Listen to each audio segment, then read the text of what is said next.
दोस्तों, आज हम लोग देखेंगे बौद्ध धर्म। ठीक है। बौद्ध धर्म के संस्थापक गौतम बुद्ध, जिन्हें लाइट ऑफ एशिया कहा जाता है। ठीक है। और इनका जन्म 563 ईसा पूर्व में हुआ था कपिलवस्तु के लुम्बिनी में, जो आज के तराई क्षेत्र के नेपाल में पड़ता है। नेपाल के तराई क्षेत्र में पड़ता है। इनका बचपन का नाम सिद्धार्थ था। ठीक है। इनके माता का नाम महामाया तथा पिता का नाम सुधोधन था, जो शाक्य गण के राजा थे। ठीक है।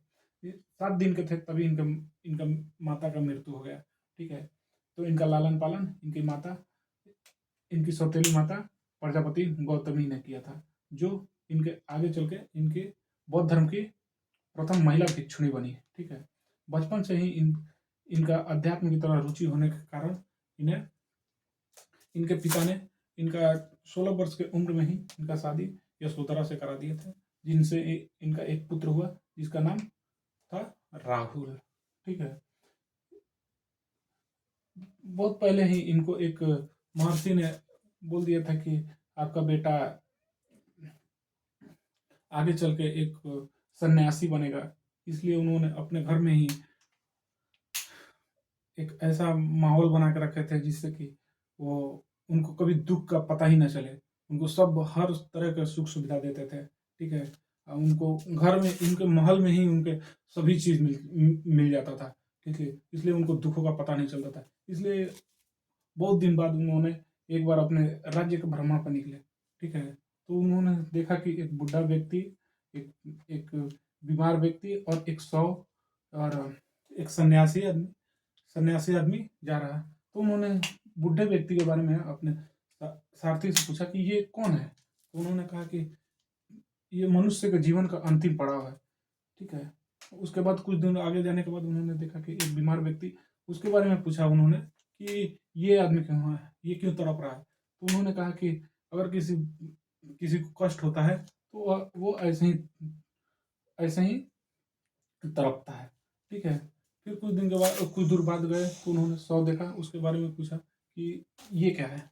तो उन्होंने बोला कि ये सभी आदमी का अंतिम रूप यही है, जिससे मरने के बाद इस रूप में ही आदमी जाता है, सब चीज छोड़ के यहाँ से चला जाता है। ठीक है।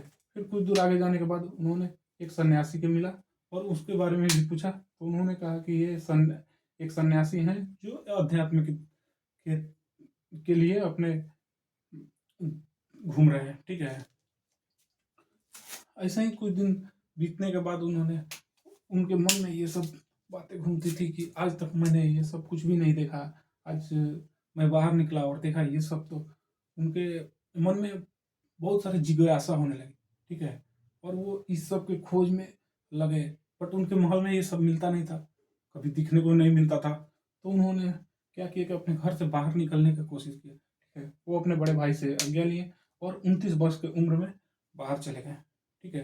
अपने घर को त्याग के, अपने बेटा को, अपने पत्नी को, सभी को छोड़ के वो घर से निकल गए, जिसको हम महाअभिनिष्क्रमण कहते हैं। ठीक है। ऐसे ही भटकते भटकते वो वैशाली पहुंचे। ठीक है। वहां पे उनकी मुलाकात अलार कलाम से मिली, अलार कलाम से हुई, जो उनको सांख्य दर्शन की शिक्षा दिए, जो उन्हें बाद में चल के उनके प्रथम गुरु भी माने गए। ठीक है। ऐसे ही 6 वर्ष की कठिन परिश्रम के बाद उन्होंने उनको वैशाख पूर्णिमा की रात निरंजना नदी के किनारे पीपल वृक्ष के नीचे उनको ज्ञान की प्राप्ति हुई। ठीक है। जब उनको ज्ञान की प्राप्ति हुई, वो 35 वर्ष की अवस्था में थे। ठीक है।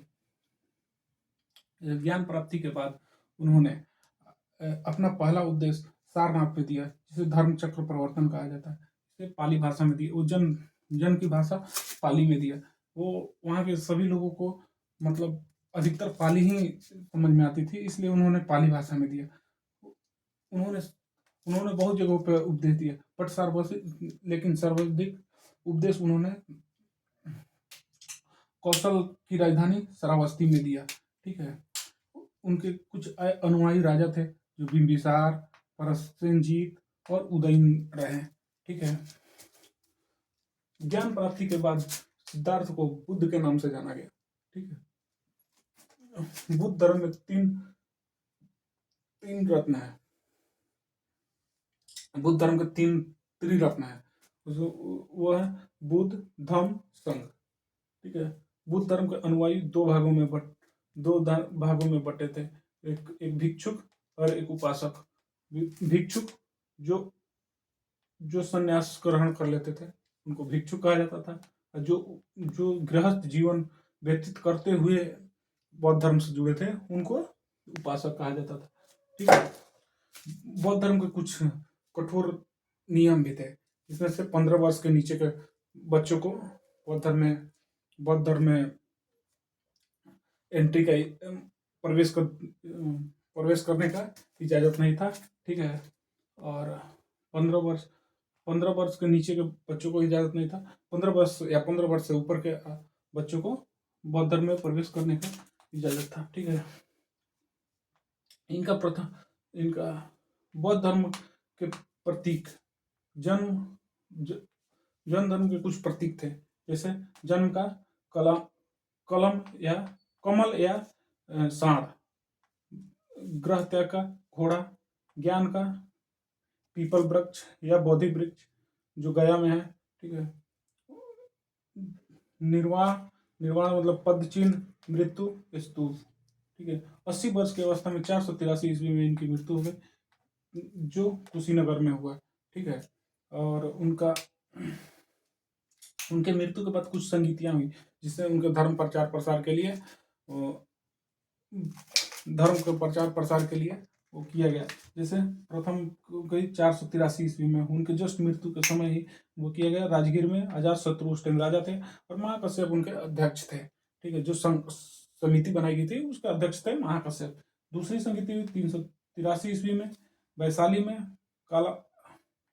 कालाशोक थे उस टाइम राजा थे, और सबा कामी उसके मतलब अध्यक्ष थे। ऐसे ही फिर तीसरी संगति हुई अशोक के काल में 355 ईस्वी में पाटलिपुत्र में हुई। ठीक है, पाटलिपुत्र बिहार में, जो जिसके अध्यक्ष थे मोगलीपुत्र तीस। ठीक है, उसके बाद चौथी और अंतिम बौद्ध संगति हुई 1 मई कुंडलग्राम, और राजा कनिष्क थे, जिसके दरबारी कवि अश्वघोष घोष के उस टाइम उपाध्यक्ष थे, और अध्यक्ष थे वासुमित्र। ठीक है, चौथी बौद्ध संगीति में बौद्ध धर्म 2 भागों में बट गया, हीनयान और महायान। इनके प्रिय शिष्य थे बने आनंद। ठीक है, और बौद्ध धर्म के बारे में ये सब जानकारियां हैं। ठीक है, आप लोग स्क्रीनशॉट ले लीजिए। चलिए, आप जय हिंद, थैंक्स, इसका स्क्रीनशॉट ले लीजिए।